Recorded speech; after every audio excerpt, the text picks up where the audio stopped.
नमस्कार प्रेक्षकांनो, आजच्या एपिसोडमध्ये इथे आता अपूर्वा भयंकर चिडलेली असते कारण तिची आई आश्रमामधून गायब झालेली असते. तेव्हा प्रेक्षकांनो, त्या ठिकाणी अपूर्वा येते आणि म्हणते, हे तुमचा आश्रम आहे ना, मग तुम्हाला तिथल्या माणसांची काळजी व्यवस्थितरित्या घेता येत नाही का? एक व्यक्ती तुमच्या आश्रमातून गायब होते, पळून जाते आणि तुम्हाला कळतसुद्धा नाही. ती पळून गेल्यानंतर तुम्ही मला कॉल करून सांगताय, आता कुठे गेली असेल ती? तेव्हा प्रेक्षकांनो, इथे आता अपूर्वा म्हणत असते की एका बाईकडे तुम्हाला लक्ष देता आलं नाही. काय करत काय होता तुम्ही? यासाठी मी तुम्हाला दर महिन्याला पैसे मोजते का? हे बघा, जर माझ्या आईला काही झालं ना, तर मी तुम्हाला सोडणार नाही. तुमच्यावरती केस करेन मी. आधीच त्या बिचारीला काही कळत नाही, तिला काही आठवत नाही आहे. कुठे जाईल ती? कुणाला काही सांगेल? तेव्हा प्रेक्षकांनो, अपूर्वा म्हणत असते, काय करत काय होता तुम्ही? तेव्हा प्रेक्षकांनो, आश्रमातली लोक म्हणतात की मॅडम, आम्ही सर्व व्यक्तींना इथे समूह गीतासाठी बाहेर घेत असतो. त्यानंतरला समूह गीत झाल्यानंतर थोडा वेळ त्यांना बाहेरच ठेवतो आणि मग आतमध्ये घेत असतो. समूह गीतासाठी उभे असलेल्या एका काकांना चक्कर आली आणि आमच्या सगळ्यांचं लक्ष त्यांच्याकडे गेलं आणि तेवढ्यातच तुमच्या आई कुठे निघून गेल्या आम्हाला खरंच कळलं नाही. आम्ही त्यांना शोधण्याचा पूर्ण प्रयत्न केला. जेव्हा आम्हाला सापडल्या नाही तेव्हा आम्ही तुम्हाला फोन केला. तेव्हा अपूर्वा म्हणत असते, माझ्या आईला काही होता कामा नये. जर तिला काही झालं तर तुला सोडणार नाही. त्यानंतर अपूर्वा म्हणते, तुमच्या इथे आश्रमाला किती गेट आहेत? तेव्हा प्रेक्षकांनो, इथे नित्यछाया वृद्धाश्रमाला 2 गेट आहेत. तेव्हा प्रेक्षकांनो, अपूर्वा म्हणते, हे दोन्ही गेट मेन रोडला जातात का? तेव्हा हो, मेन रोडला जात असतात. त्या रस्त्याला CCTV कॅमेरे आहेत. तेव्हा दोघीजणी गप्प बसतात. अपूर्वा म्हणते, तुमच्या अंगणामध्ये तरी CCTV कॅमेरा आहे का? तेव्हासुद्धा त्या गप्पच बसतात. अपूर्वा म्हणते, खरंच काय बोलावं तुम्हा लोकांना? त्यानंतर प्रेक्षकांनो, इथे भूमीचा त्या लोकांना फोन आलेला असतो आणि सांगण्यात आलेलं असतं की इथे जी आता अपूर्वाची आई आश्रमातून पळून गेलेली आहे ती भूमीला रस्त्यावरती सापडते आणि भूमी तिला घरी घेऊन जाते. आणि आता भूमीने त्या आश्रमातील लोकांना फोन करून सांगितले की तुमची माणसं पाठवा आणि त्यांना घेऊन जा म्हणावं. तेव्हा प्रेक्षकांनो, अपूर्वाला कळलेलं असतं की भूमी महाजनचा फोन आलाय म्हटल्यानंतर आता भूमीच माझ्या आईला घेऊन गेली असेल. त्यानंतर प्रेक्षकांनो, इथे आता भूमी विचारत असते की तुम्ही सांगा ना, तुम्ही कुणाला शोधत बाहेर आलात? तुम्हाला कुणाला भेटायचं आहे? तेव्हा ती म्हणत असते, माझी मुलगी, माझी मुलगी. तेव्हा भूमी म्हणते, कोण तुमची मुलगी? तुमच्या मुलीचं नाव तुम्हाला माहिती आहे का?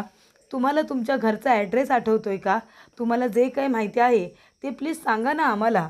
त्यानंतर प्रेक्षकांनो, इथे आता भूमी म्हणत असते की तुम्हाला काही खायला देऊ का?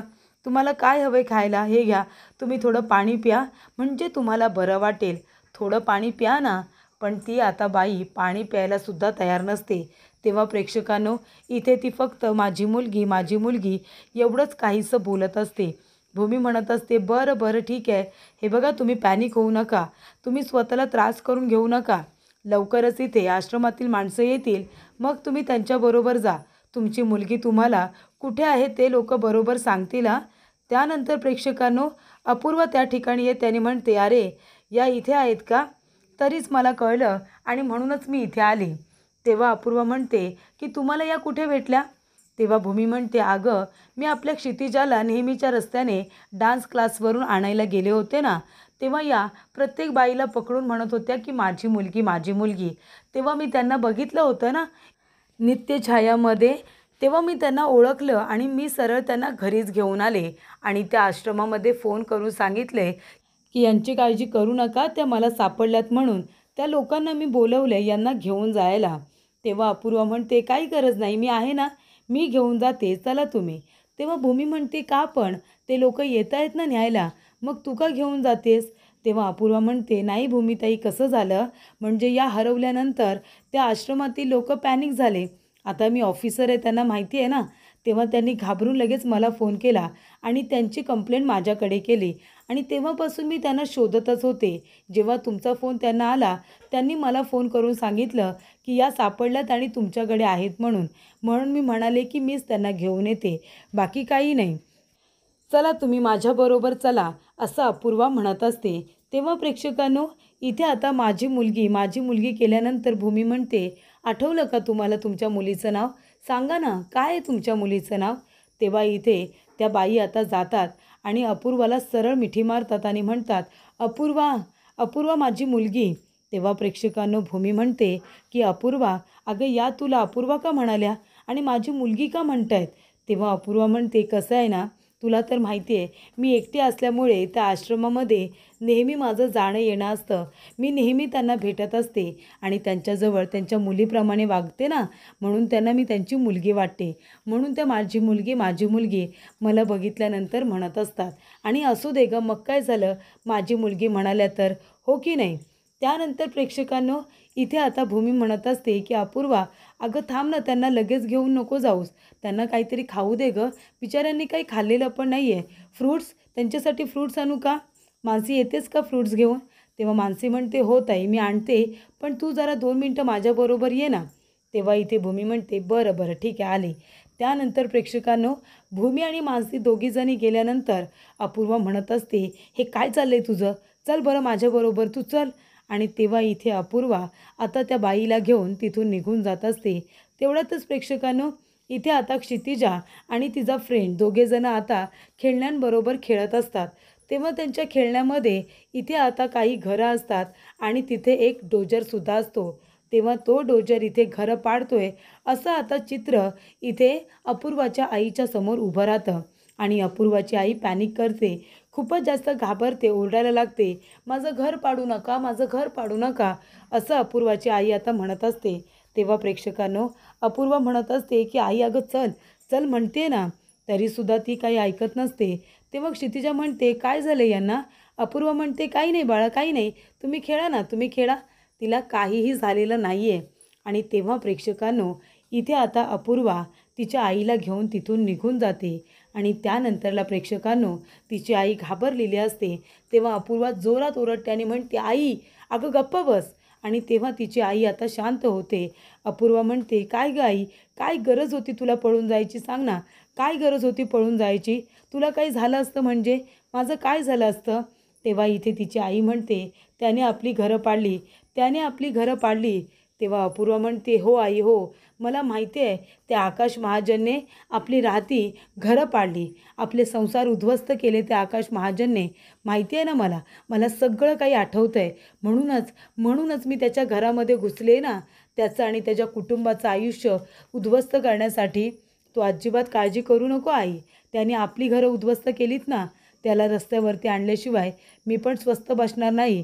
आता तर मला त्याच्या विरोधामध्ये खूप मोठी लीड मिळाली आहे आणि त्यामुळे मी त्यांचा संसार उद्ध्वस्त करून टाकणार आहे.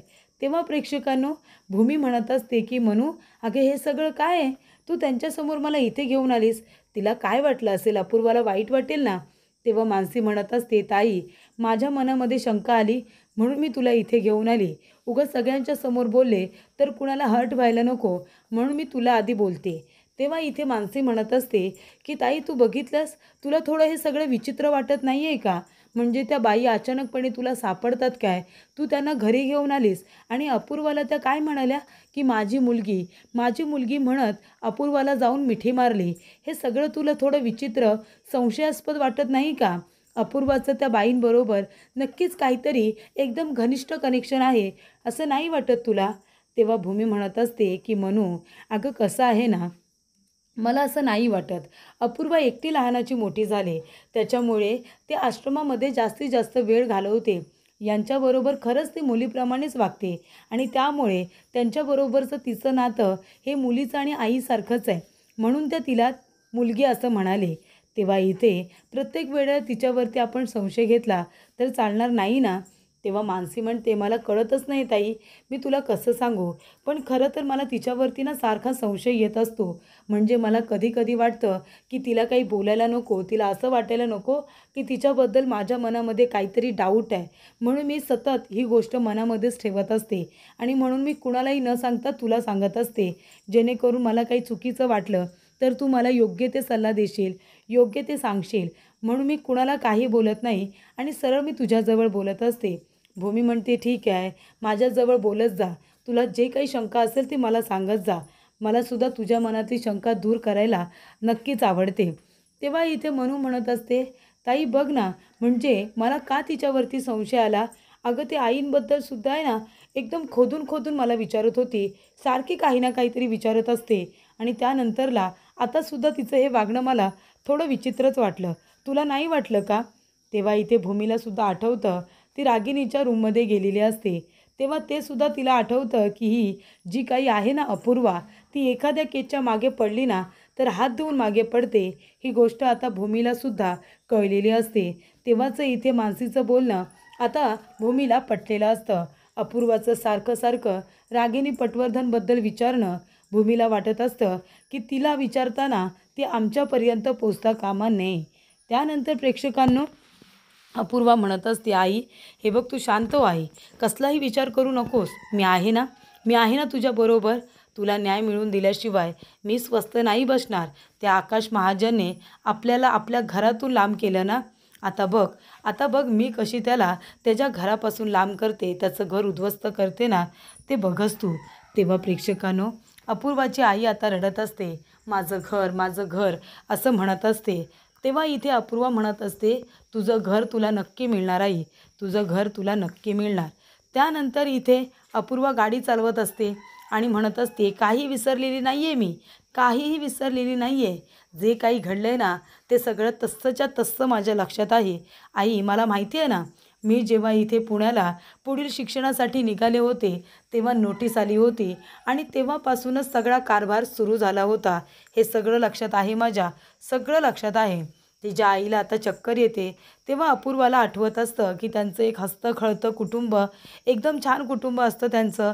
त्यानंतर अपूर्वा पुढील शिक्षणासाठी पुण्याला जायला निघालेली असते आणि तेवढ्यातच प्रेक्षकांनो, दारावरती एक माणूस आता नोटीस लावतो.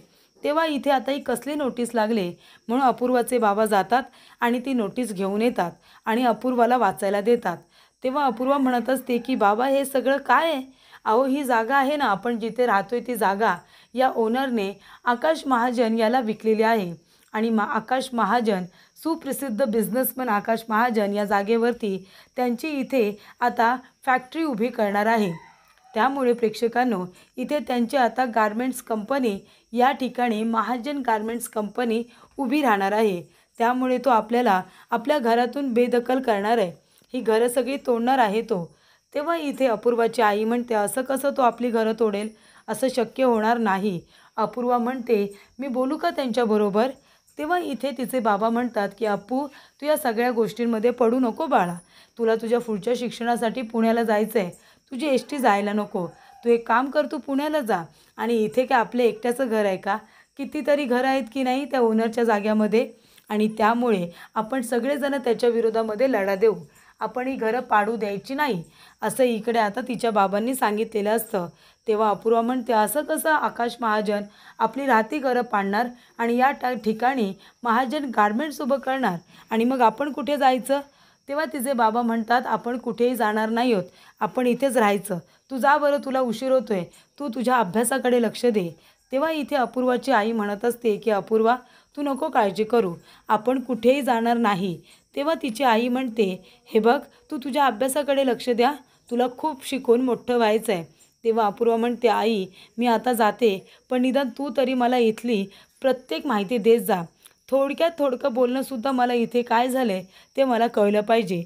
तेव्हा तिची आई म्हणते, हो ठीक आहे, तुला सगळं काही मी सांगेन, तू अजिबात काळजी करू नको. तेव्हा अपूर्वा म्हणते, आई आपल्या या घराला काहीसुद्धा होणार नाही. अगं आपण आपल्या इथे हक्काची घरं बांधलीत, ती काही इथे सोडून मोडून इथून जायला का?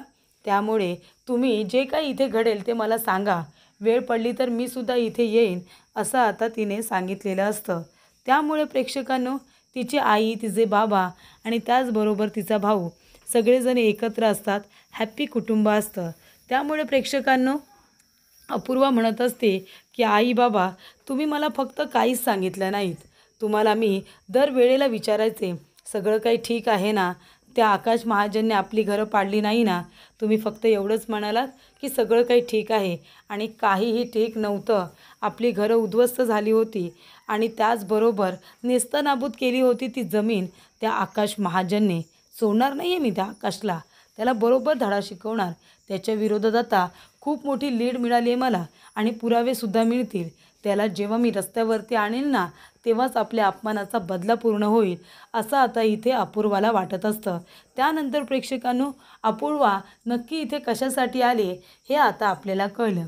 तर इथे अपूर्वाचं कुटुंब ज्या ठिकाणी ज्या घरामध्ये राहायचं ती जमीन एका मालकाची होती, ती जागा एका माणसाच्या नावावरती निघाली होती आणि मग त्याने त्या जागेचा व्यवहार केला आणि संपूर्ण जागा आकाशने विकत घेतली होती.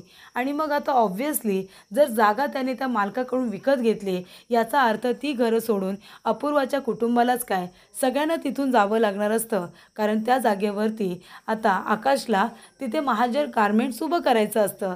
ती जागा त्याने कितीतरी करोडो रुपये देऊनच खरेदी केलेली असते ना. जर यांना भांडायचं होतं तर जागेच्या ओनरशी भांडायचं होतं. तर इथे अपूर्वाने राग मात्र आकाशवरती ठेवलेला आहे. त्यानंतर प्रेक्षकांनो, इथे आकाश आता पूर्णपणे पॅनिक झालेला असतो.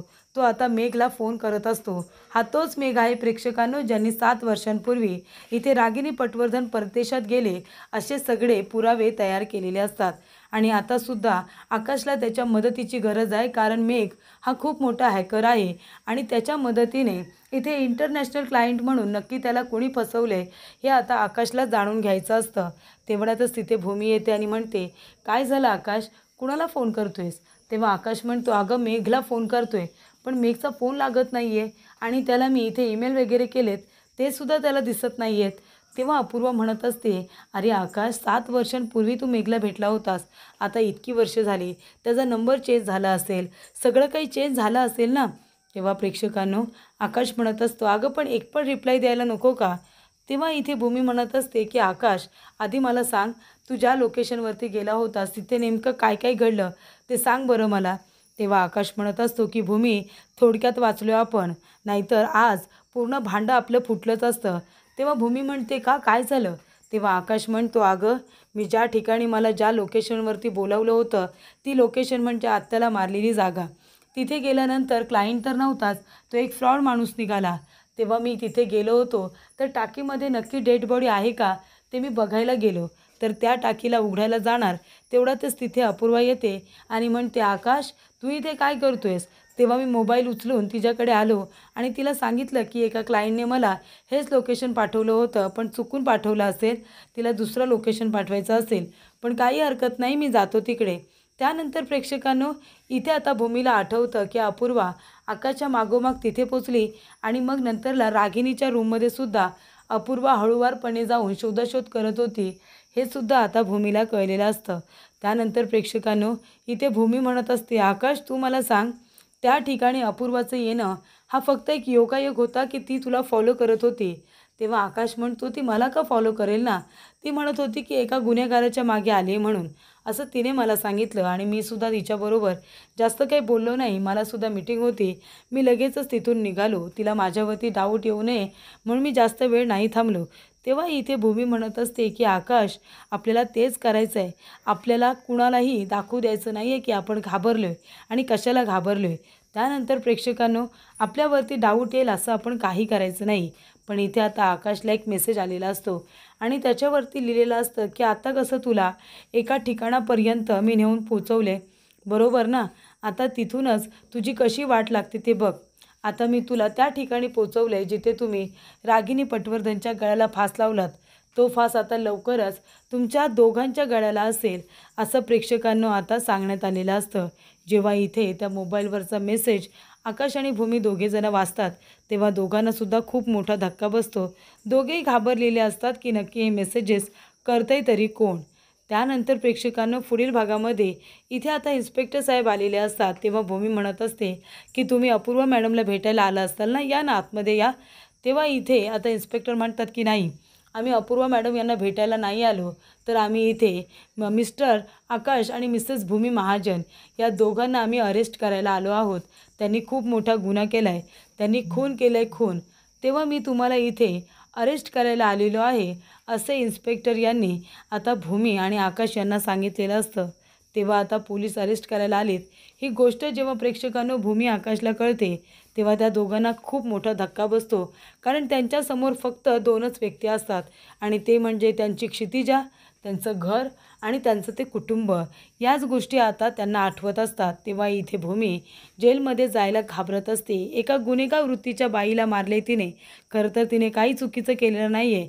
जे काम पोलिसांचं आहे ते भूमीने करून मोकळी झालेली आहे. पण तरीसुद्धा भूमी खूपच जास्त घाबरलेली असते.